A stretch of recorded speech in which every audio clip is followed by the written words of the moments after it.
So ayun, what's up mga kababayan, Luzon, Visayas, Mindanao, mga kabirador ko dyan, no? Mega love shoutout po mo. Di syempre ikaw, ano ka, aalma ka, di ba?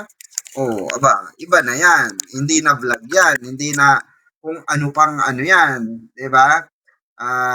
Cheche Bureche. Siguro, 'di ba? 'Yun nga ang sabi ng mga netizens, sabi ng mga anti-kalingap at mga pro-kalingap ay iba-iba. Okay, iba-iba po. Sabi ng mga anti-kalingap or bumabati ko sa kalingap, mali yung ginawa ni ni Edu, no? Nadalin nga sa sa madilim na lugar. Oo, masukal na lugar, nakagubatan, kung may sasabihin lang, which is tama naman, valid naman. So, syempre, tayo rin, tinanong rin tayo, ikaw ba, Birador Pikwa, ano ba ang saloobin mo regarding dito bilang ikaw ay lalaki? Syempre, ang aking masasabi dyan, mga kababayan, ako lalaki rin ako, alam ko yung mga mindset ng ganyang galawan. Alam ko agad yan. Alam ko agad yung pinupunto. Siguro may tendency no na nasa utak ni Edu na ay galing ko ito sa no baka kung sakaling papayag ito na sumama sa akin, yun na yung oras, 'di ba?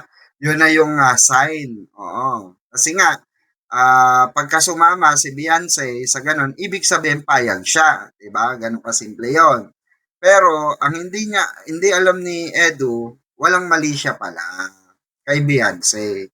'Di ba? Wala palang mali siya kay Beyonce. So medyo nag-worried nga raw siya nung time na 'yon. Kaya umalis nga raw siya at hindi maganda raw yung siguro meron pa behind that story, meron pang kwento behind that story na hindi na siguro inilabas ni Beyonce para hindi na mapag-usapan pa, hindi na lumawak yung kwento, 'di ba?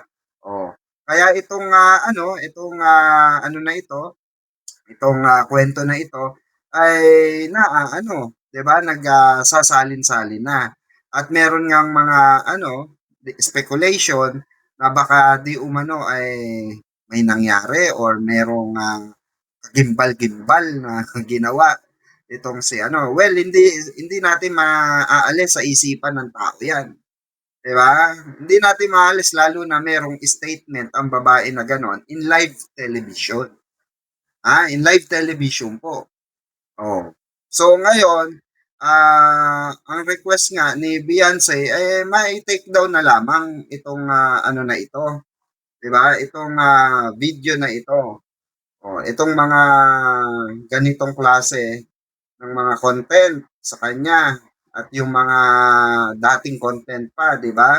At yung mga content sa kanya ni Bal Santos Matubang, 'di ba? Na sinasabi nga, eto nga, 'di ba? Pakinggan natin 'to, ah.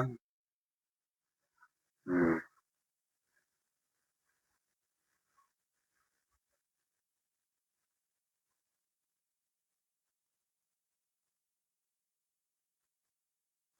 Ito yung sa Tulfo. Pakinggan natin 'to.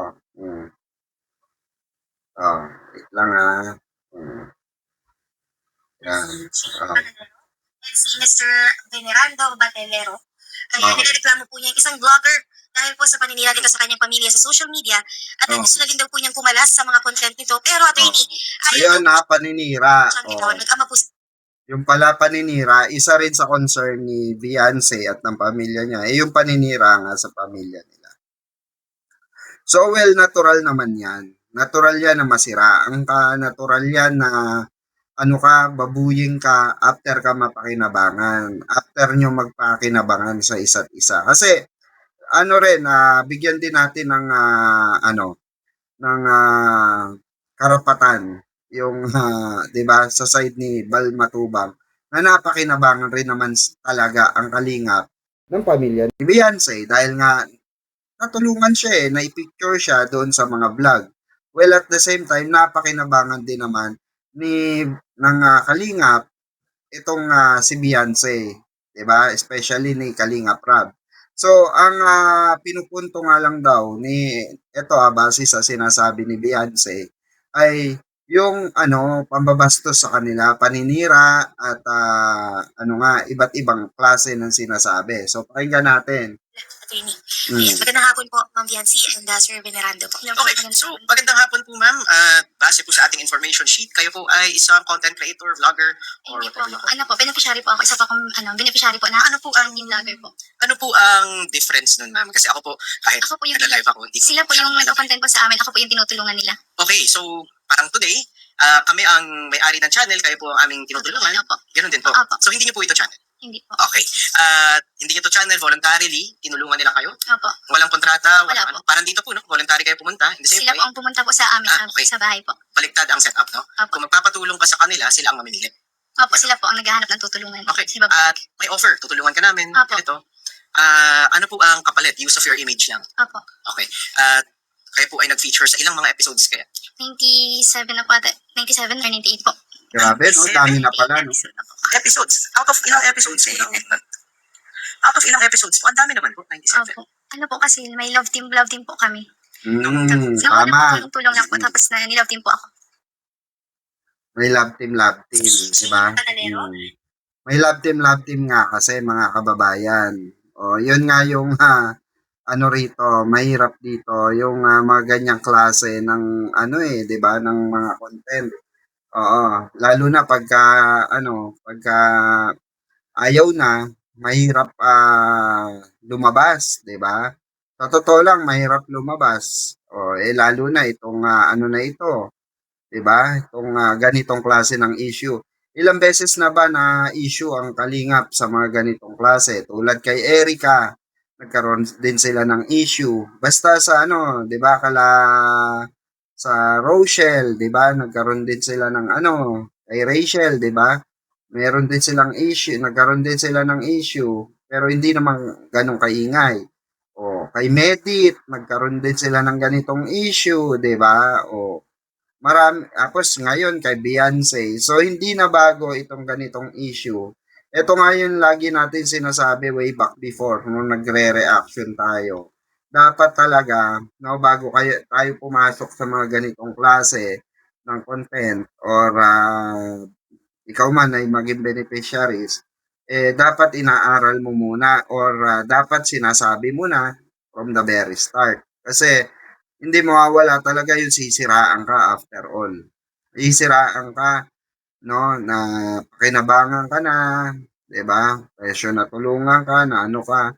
Iba kasi yung datingan, 'di ba? Lalo na maraming siraulong ano reactor, 'di ba? Oh, merong mga sponklongs, merong mga tarantadong reactor 'di ba? Na talagang magbibigay sila ng araw-araw na reaction diyan sa mga issue na 'yan. 'Di ba, hanggang sa magbabardagulan na. Oy, galing ako diyan Yung sa mga bardagulan portion na 'yan. Marami na tayong isinako diyan, marami na tayo winalangya diyan, 'di ba? Pero nakakasawa kasi yung mga ganyan, sa totoo lang, yung makikipagbardagulan ka, useless para kang bata, para kayong mga bata, na nakikipagbardagulan kayo sa mga co-reactor nyo. In the end of the day, 'di ba? Toxicity ang kalalabasan at eto nga ang nangyayari sa kalingap ngayon, toxicity. Kaya no wonder nauusungan sila o na lalampasan sila ng ibang charity vlogger so far, 'di ba? So far, ang pinakamaingay nga ngayon, 'di ba? O si ang team Daddy Frankie na halos wala namang isyung ganitong panggigipit. Wala namang isyung ganitong klase ng paninira sa mga beneficiaries, 'di ba? Actually, spoiled pa nga ang beneficiaries ni Daddy Frankie, 'di ba? Oh. Kaya nagkakaroon ng hindi talaga rin maiwasan yung mga comparison, 'di ba? Between sa mga iba't ibang charity vlogger. Merong iba't iba kasi talagang way or platform. Kaso ang masama dito ay yun nga, yung sinabi ni Beyonce na hindi naman pala totoong naging sila ni Edu. Hindi naman pala totoong nag-ano sila. 'Di ba? Naging magjowa sila o niligawan ni Edu itong si Beyonce. Dahil nga, according to Beyonce at sa family niya, ito ay scripted. 'Di ba? So, syempre, marami na hook. na mga senior citizen. Marami na hook na mga na mga audience. So, ang tendency nun, mga kababayan, itong na ito, itong issue na ito, lalala pa lalo. Diba? Lalala't lalala yan. Kasi, hindi mapipigilan na Raffy Tulfo or ng kahit na sino, sorry to say, di ba? Pero ganyan talaga, literally, naka-public yan. Everyone can do sausaw. Like me, ako, 'di ba? Nakikisawsaw ako right now, 'di ba? Dahil mainit yung issue, mainit yung sapit. At inano nga tayo, tawag dito, sinabihan nga tayo ng mga followers natin dati na, "Uy, sawsawan mo naman 'to. Gusto namin marinig ang opinion mo rito." 'Di ba? So ang opinion ko diyan, wala namang panalo diyan in the end of the day. Oo. Wala namang panalo diyan, lahat sila talo. Kasi unang-una, bakit si talo si side ni Beyonce? Dahil wala nangyari na, Beyonce, 'di ba? Nangyari na po, tatay. Naitampok na po 'yan, nagkaroon na po ng na-establish na yung anak nyo, nagkaroon na ng followers 'yan, nagkaroon na ng mga fans 'yan na magde-defend sa kanya. 'Di ba? Nagkaroon na 'yan ng mga solid supporter na magtatanggol sa kanya. Pag may narinig na hindi maganda na pagbabatikos kay Beyonce, which is yan ay magtutuloy-tuloy yan. Kagaya kay Erica noon, 'di ba? Nung sariwa pa yung kay Erica. Tapos sa side naman nila Kuya Bal, eto nila Bal Santos, nila Rab, ganun din. Oh, yun nga lang, win-win situation sila. 'Di ba? Kasi nga bakit? Although may negative feedback sa kanila yan, pero sanay na kasi sila sa ganyang issue. And at the same time, vlogger sila. And at the same time, meron silang malaking fandom. Oh. Unlike doon sa mga beneficiaries nila, naiilan lang naman ang nakasuporta, 'di ba? Oh, yun yung advantage. So, pero in regards to take down the video, yes po, may karapatan po ayon yan sa batas. Or else, kung hindi pa take down yung mga video na iyon, that's the time na pwede na magsampa ng kaso si Beyonce laban sa Kalingap ng cybercrime. Oo, sa cybercrime po. Okay? Yan po ay magkakaroon ng grounds yan for sure. Kasi nga papasok na yan sa cyber libel. Yung ginagawa nilang paninira na sinasabi ni Beyonce at pagko-content sa kanila or kay Beyonce, 'di ba? Oh. At kung hindi naman libelous, 'di ba?